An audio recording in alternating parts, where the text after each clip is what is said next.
You had a lovely day. It's quite unfortunate now, very painful, very sad what is going on in this country right now. I guess this is the worst form of insecurity that this country have ever experienced. And the most sad part of this insecurity is impunity. The impunity that comes from the bandits and the lack of proactive steps taken by the government. It seems as if what we are just doing, there's no intelligence. You begin to wonder where are the DSS, where are the Directorate of Military Intelligence. I guess the government is just positioned there to wait for the next call. 30 children have been kidnapped, 50 have been kidnapped, 60, 200, 300, and waiting for the demands of the kidnappers. It's like Nigeria has fallen to the extent where we are just there to react. We cannot nip nothing on the board. And the most painful part of it is that nobody is being punished. So much impunity. The other day we heard the governor, the former governor of Kaduna State said the bandits were paid 200, is it 1 billion or 2 billion? Billions of naira. Paid billions of naira to acquire more sophisticated equipment. So the money that is paid is not for food, not for anything, but to acquire sophisticated equipment. And the most painful part of it is that we heard something that was allegedly said by the current national security advisor that he said some time ago, when he said the bandits were created by some top northerners so they can defeat, in fact, initiated by the late Muhammadu Buhari, so they can defeat Jonathan. In the event that Jonathan refused to concede victory, then they will unleash mayhem on the nation. Unfortunately, Jonathan conceded defeat even before the total result was announced. So indirectly, Jonathan disarmed them and they abandoned the bandits that were brought in from Mali, Chad, Ethiopia. The bandits that were assembled were no more used because Jonathan had already considered defeat. Now, these are, for now, we begin to see they are allegedly, whether they are rumors, but we've seen the write-up in many platforms, many platforms. That's what we heard. We don't know whether it is true or not. And we've heard all kinds of stories. Neither has the story himself been debunked. But what I still find surprising, apart from the impunity of the bandits, is the impunity of Sheikh Gumi. The way he talks, the way he responds to issues, the allegations. I saw a lady that I saw one on social media. A lady alleged that the husband or so was kidnapped, and Sheikh Gumi said he should bring 800,000 for transport, to do this. And we asked to say, where is the DSS? What is going on in Nigeria? I'm mourning the country. That's why I put on black.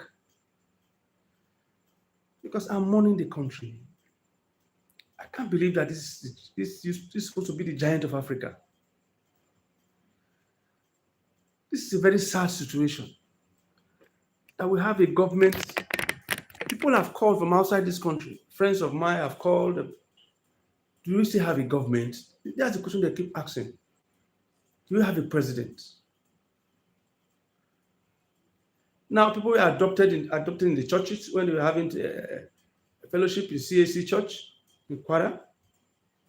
The students, both in Kebbi State and Niger State, were adopted. The next thing we heard is that the worshippers that were abducted and 3 or so were killed, that they've been released.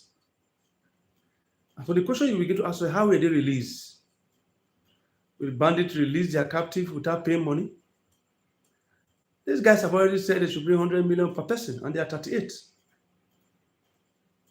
So was it that in order to save face, the government had to pay 3.8 billion to bandits so that they can be able to release the worshippers in Kwara State? Was any of the bandits arrested? Nothing. So there are many things that you cannot understand. The parties are not just, they were not arrested. I begin to wonder, do we have a president? Is it supposed to be a government? I just can't understand.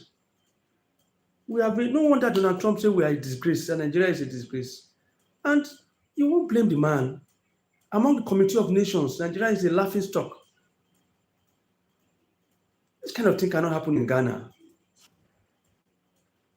The whole thing is a joke. You have to say, do you have a government in place? Because apparently the bandits are the ones that are dictating the narratives. In Niger State, it's now said they were rescued. Out of the over 300 students that were kidnapped and adopted, 51 of them escaped on their own. Where is the police? Where is the army? In Kebbi State, the governor said there were army guarding those schools. But immediately they received call, according to him, the governor, the army guarding those schools received call that they should leave.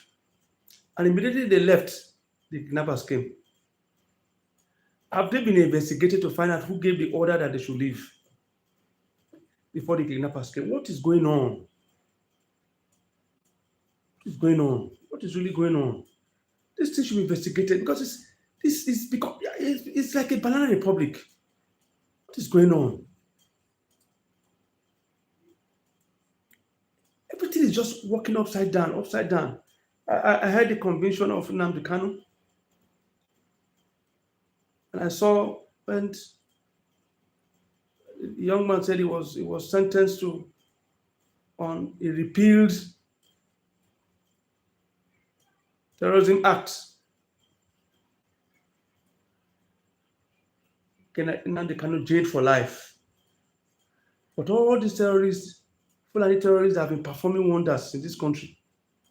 None of them have been arrested. No. Nothing much has happened. Nothing.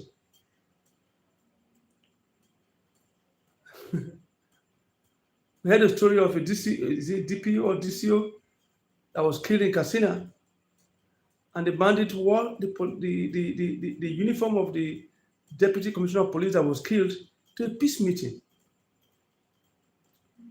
Such level of confidence is what I don't understand. If these things are not handled on time, it will get to a stage that other ethnic nationality will rise up. We used to have what they call the Egbesu boys. We used to have what they call the APC. The Eastern Security Network, ECN. Every region has its own militants. And if something is not done on time, I foresee a situation where every region will begin to rise, the militant in every region will begin to rise up to defend the authority. And the country will be in total confusion. And to make matter worse, is the Brigadier General that was killed in Borno State. It's like a joke. A Brigadier General. Look at the way he was shot he was killed like a chicken. Ah, Jesus. This guy was killed. I was thinking by now the whole of the area will be cordoned up by the military. A state of emergency will be declared. Do you know what it is that you kill a general? Can this thing happen in America? You kill a general, not just an ordinary soldier?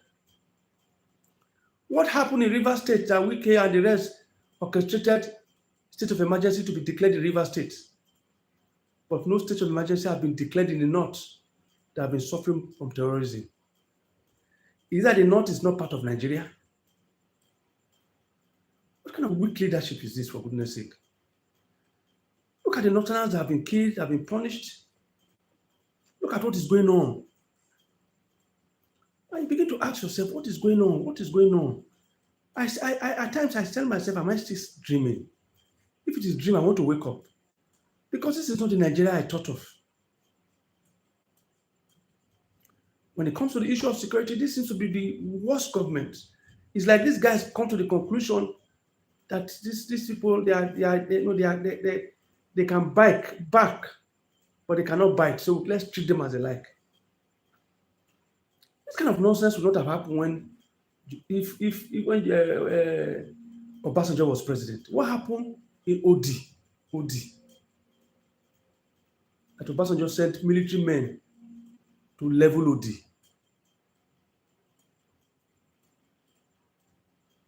Even when an honorary when a sergeant and the rest were harassed or killed, the military will go there in full force to level the area. People were scared of the military. Men mentioning of the name of the military alone will cause tension. When you see the military in your region, in your area, you respect them, you run away. People are scared of the military because they know that if anything happens to any military man, they will descend in full force. But the narrative have changed.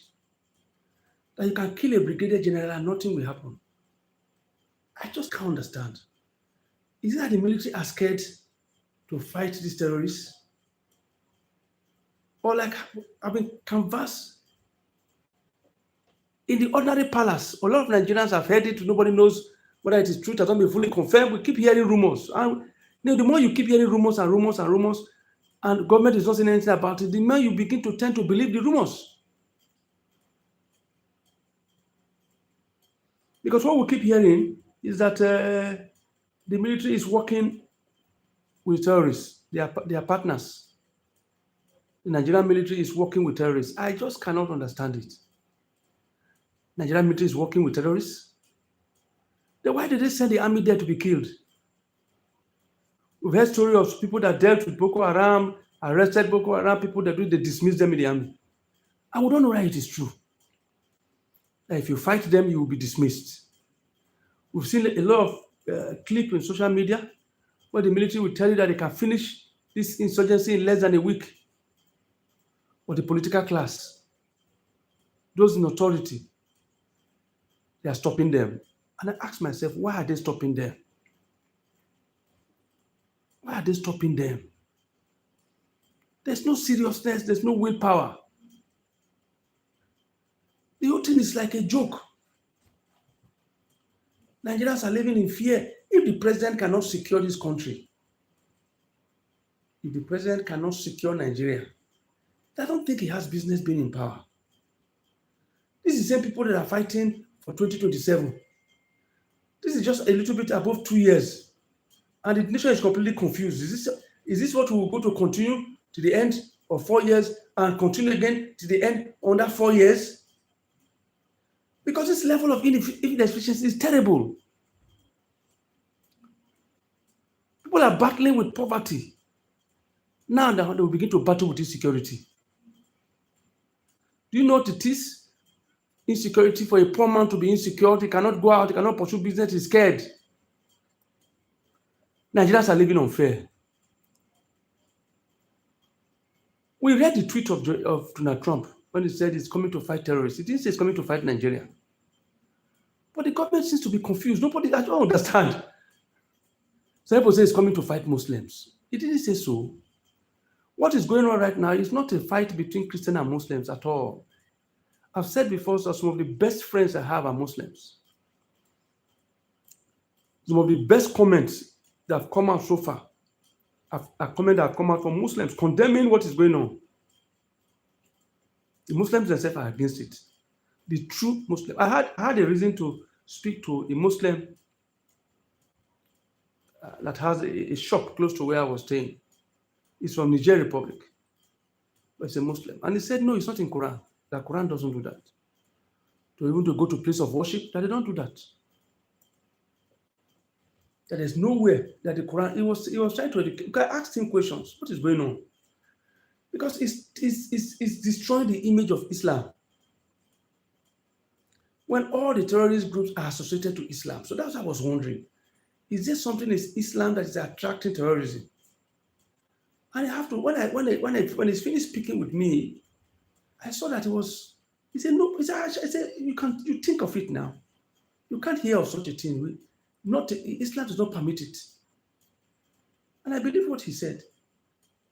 So this brand of Islam, where is it coming from?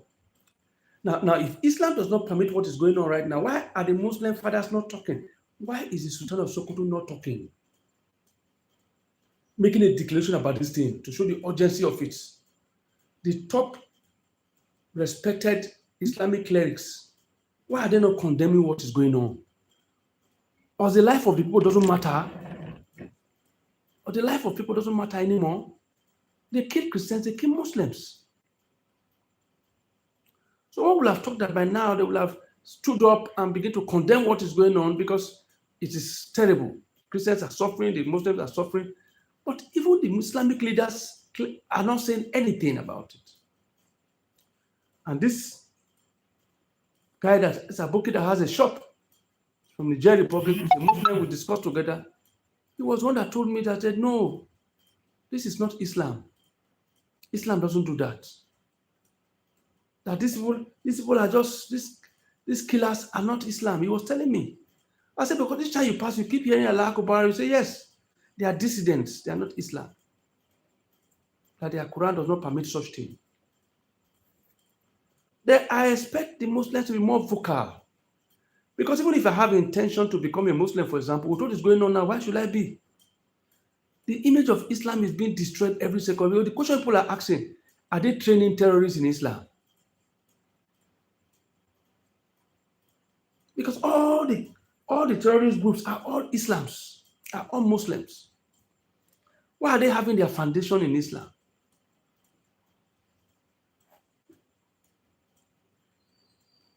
That's why I went to this Muslim guy to educate me the more so I can be able to have a clear understanding of what is going on. And he educated me. I don't know whether he's lying, but he told me and said, no, it's not Islam. We spent over 2 hours trying to educate me. And I began to see these people even killing Muslims too. So what do they really want? It is obvious right now that it is the kidnappers that are dictating the narrative. It is the kidnappers that are dictating the narrative. That's the pain Nigeria is going through now. And I asked myself, why now? Because no decisive action have been taken. And I see these bandits, they're young guys. They've now come to the conclusion that the Nigerian state is weak. So let's take advantage of the weak leadership that they have now. The weak leadership, let's take advantage of it. That's why I look at it. So the only thing we are waiting for now is the next kidnapping.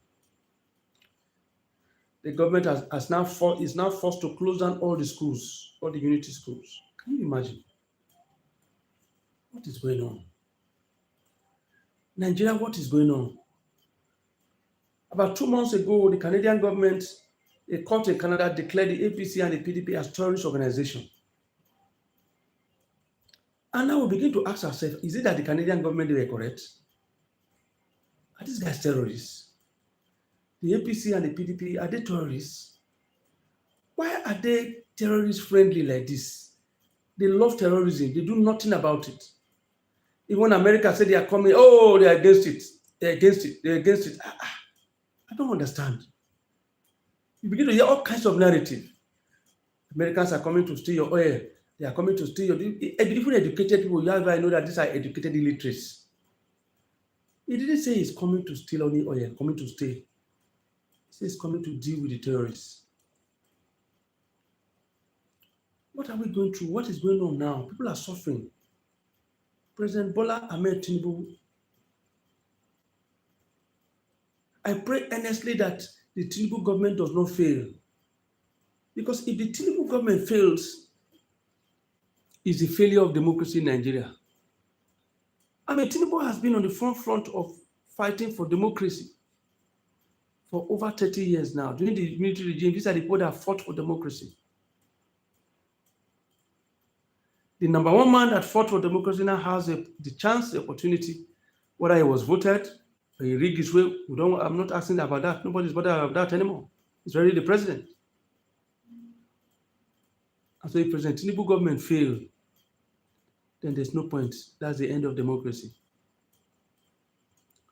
People are still battling with poverty, unending poverty that is getting worse. They even say next year will be worse because they want to add more tax. Nigeria is the only country where the government tax the poor people. Have you ever heard of it before? The government is taxing poverty. People that are suffering and dying of hunger, you want to tax them.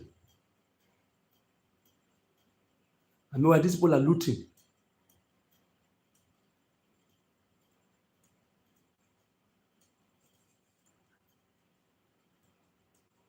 Meanwhile, the looting is going on, the criminality is going on. And now they are talking about drawing tax. Tax for what again? You want to tax poor people? This is just the Fulani herdsmen, the bandits, and the rest. If it continues like I keep saying it again and again, if it continues like this, other regions will be able to produce their own bandits. It's the Fulani herders, they don't have monopoly of violence. So. Neither do they have monopoly of murder. The Christians are not fools. They are not fools. Even though I believe it's not about Christian herders, but there have been a lot of targeted killing. So it will not be wrong if you say it is genocide. But if it continues like this, people are watching. It will get to the extent where there will be mass reaction. The youth and the citizen will react, and every region will begin to produce its own bandits. How will Nigeria look like? They should look well into the army and remove the saboteurs. Those who are sabotaging the system, security agency should be removed. In the first place, if not foolishness and madness, how can you say you are rehabilitating bandits? We don't receive any call now until after the program. And so when you have people within the army, that seems to be giving out information, they're selling the army out and the rest, I need to look towards the people you put there as bandits. The bandits that were caught, rehabilitated, and put into the army. It was Buhari's strategy. Buhari himself, that was the founder of all these bandits that is taking place. He's the one that is rehabilitating them, putting them again into the army. Now, where is he now? He's dead. Abi? And people are suffering. But anyway, Buhari is now, you will see the pain he has caused Nigeria. The pain he has caused this country. Because of the failure of leadership. And the hands of the army is tied. There's nothing that the army can do. We need peace in Nigeria. Peace between the outsiders and between the north and the south, the Christians and the Muslims. We should live as brothers and eat as brothers. We need peace in Nigeria. We need peace. My best friends are Muslims. Muslims are very sincere people. So Islam is not a problem. This is criminality. And what is baffling us is the inability of the government to handle what is taking place.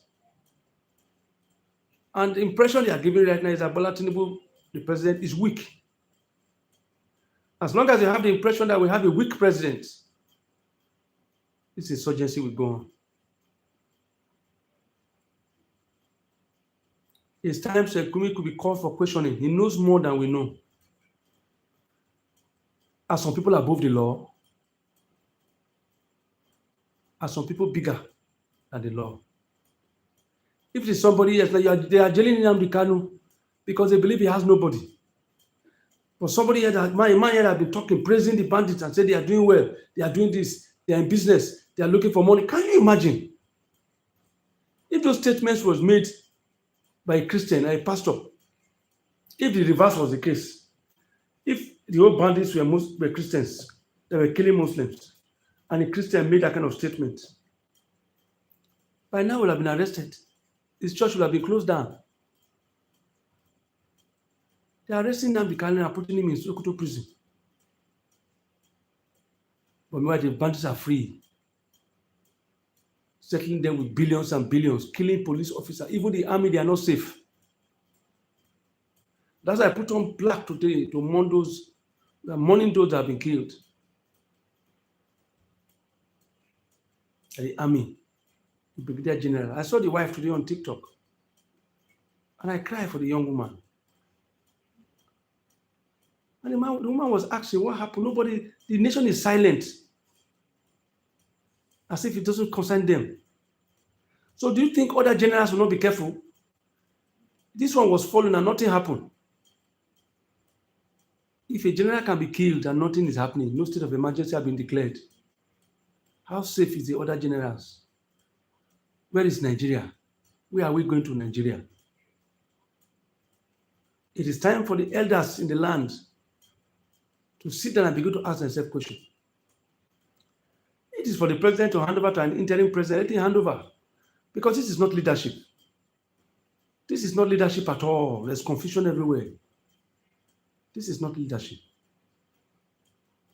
Until we meet again tomorrow to continue, we pray that safety and security will turn back to Nigeria. I also pray that the president will have the boldness to stop what is going on now, because it's going to determine 2027. Who in his normal sense will go and vote for the same president to continue 2027? To continue with this insecurity, with this hunger?